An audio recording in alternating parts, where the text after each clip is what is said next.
A reading from the Holy Gospel according to Matthew. Glory to you, O Lord.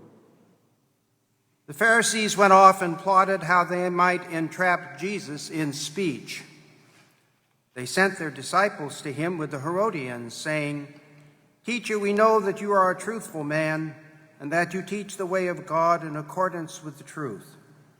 And you are not concerned with anyone's opinion, for you do not regard a person's status.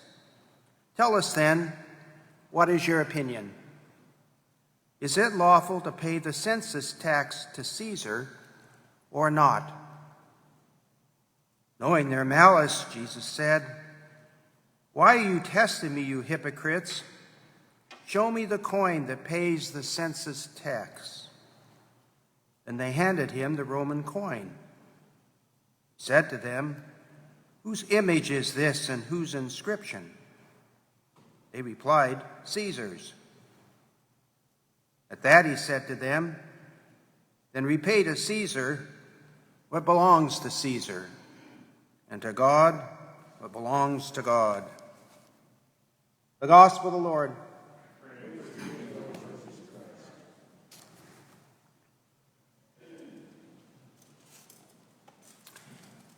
Cyrus II, otherwise known as Cyrus the Great, was king of Persia. In 539 BC, his armies invaded Babylon and conquered the Babylonians. When King Cyrus came to Babylon after the victory, he found various groups of people there that had been kidnapped by the Babylonians and forced to live in Babylon. One of the group he found were the Jewish people. They had been there about 50 years, ever since the Babylonians had attacked their land, destroyed their city, and tore down the temple. Scholars say that Cyrus may have had a kinship with the Jewish people because they think that Cyrus was monotheistic. That is, he believed in one God. And so, since the Jews believed in one God, that gave them common ground, different from pagans, who believed, of course, in many gods. And so, in 538, 1 year later, Cyrus instructed the Jewish people to go home. Go home. I'll send people with you. I'll send builders. I'll give you money. Go home and rebuild the temple to your one God. And so they did. The Jewish people loved Cyrus. Throughout the years after that, they sang his glory because he saved them. In the first reading from Isaiah, Isaiah speaks of Cyrus as a Messiah. He's the anointed. Thus says the Lord to his anointed Cyrus. That's amazing. Cyrus wasn't Jewish. He's monotheistic, but he was still a non-believer in terms of the Jewish religion. They say that the Lord spoke to Cyrus and took him by the right hand and helped him be victorious, and then inspired him to send the people of Judea home. Cyrus saved them, not by himself, but through the inspiration of God. This is an instance of God working through civil authority to save his people. In the gospel, the Pharisees have decided to try to destroy Jesus. He's in the gospel now for several Sundays now. We've gone through a whole bunch of parables aimed at them, aimed at their insincerity, their hypocrisy, the fact of not following the law. And so they're angry with him, and who do they join up with but the Herodians? Herodians, they were people associated with King Herod Antipas. He was the son of King Herod the Great, one that tried to kill the Christ child in Bethlehem. King Antipas, he was tetrarch in Galilee,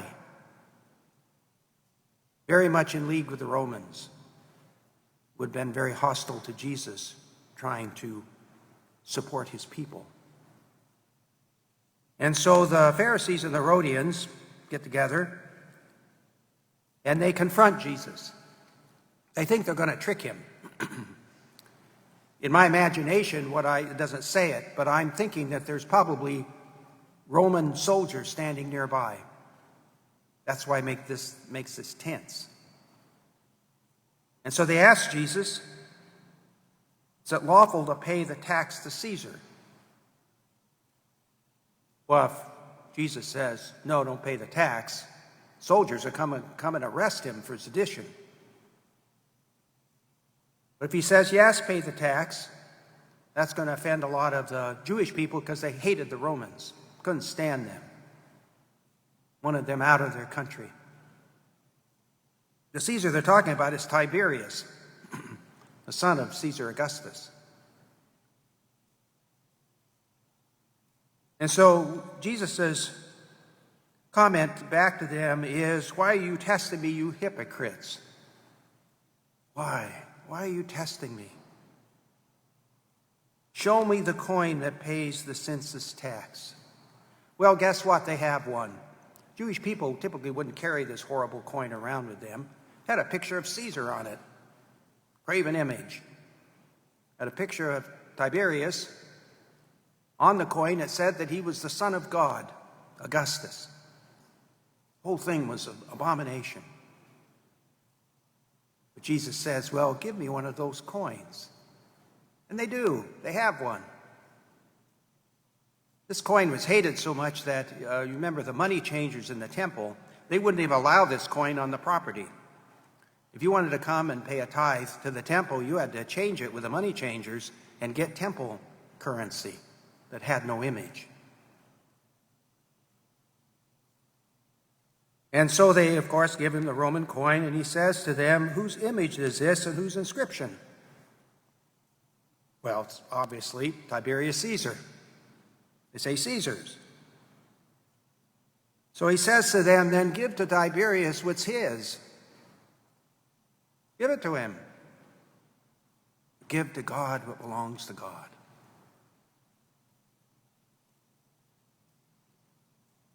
The connection between these two readings is that the Lord works through civil authority in both cases. The Lord is working through Tiberius Caesar in setting a stage in which Jesus would come. And just as Cyrus the Great helped the Jewish people return to their country, so Caesar, he didn't know it, would set the stage for Jesus, would provide an environment in which he lived.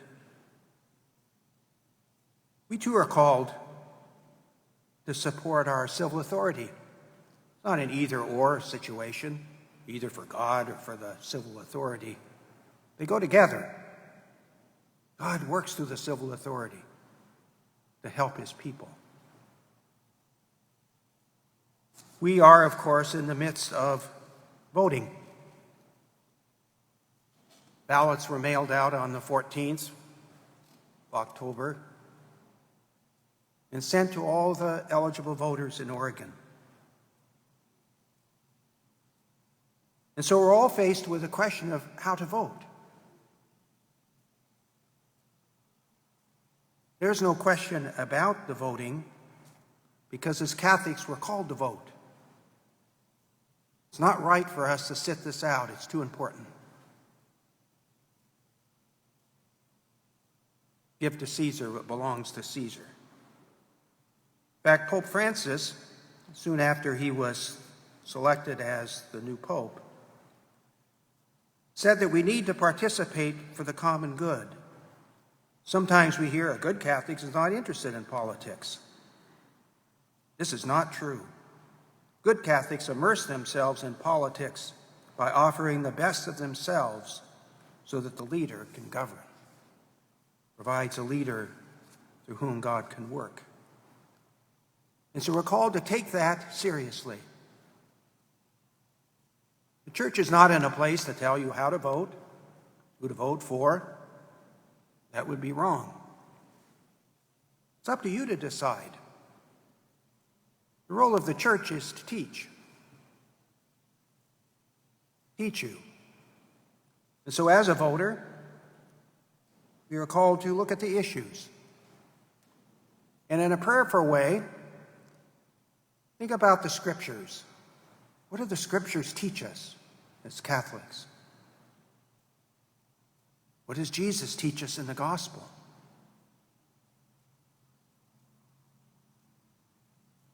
And then make your decisions as best we can. There are people who get a little overexcited at this time of year and want to get you to believe as they do, to vote as they do.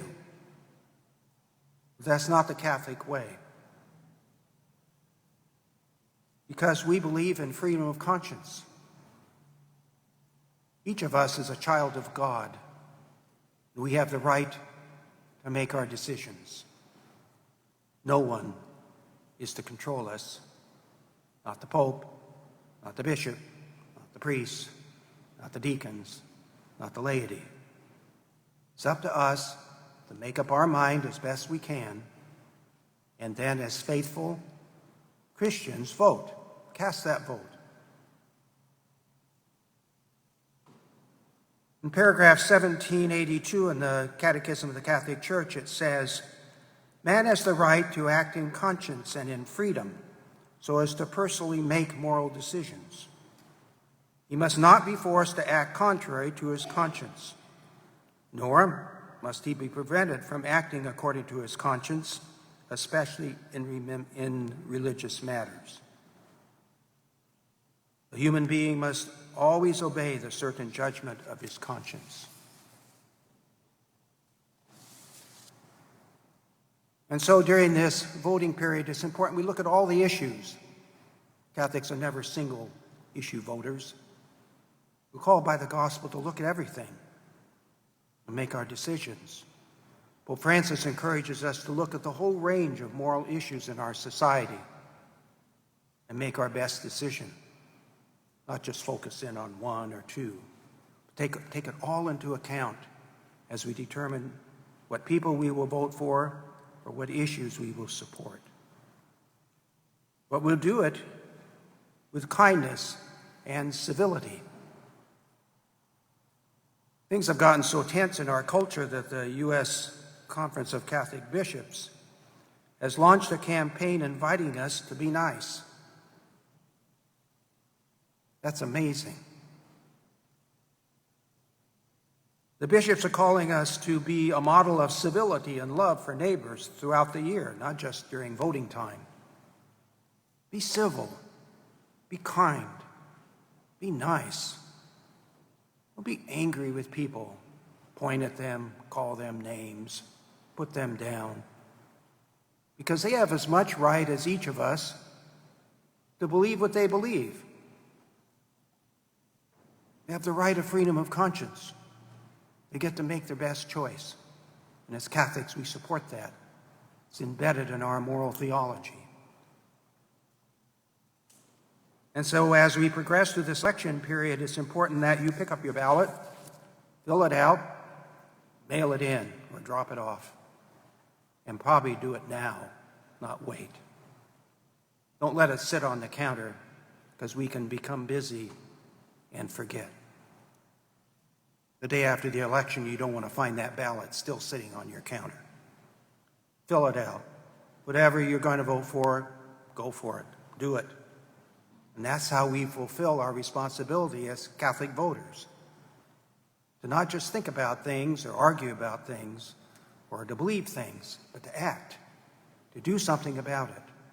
Pick up the ballot, fill it out, get it in. Now, in that way, we give to Caesar what belongs to Caesar, and to God what belongs to God. It's what Jesus called us to do in the gospel, especially with the whole background music of Cyrus. Cyrus was a good person, even though a pagan.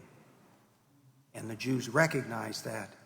They recognized that although Tiberius was no saint, he provided them an environment in which to live relatively peacefully. The Roman army there kept the peace. It stopped the killing and allowed the Messiah to come.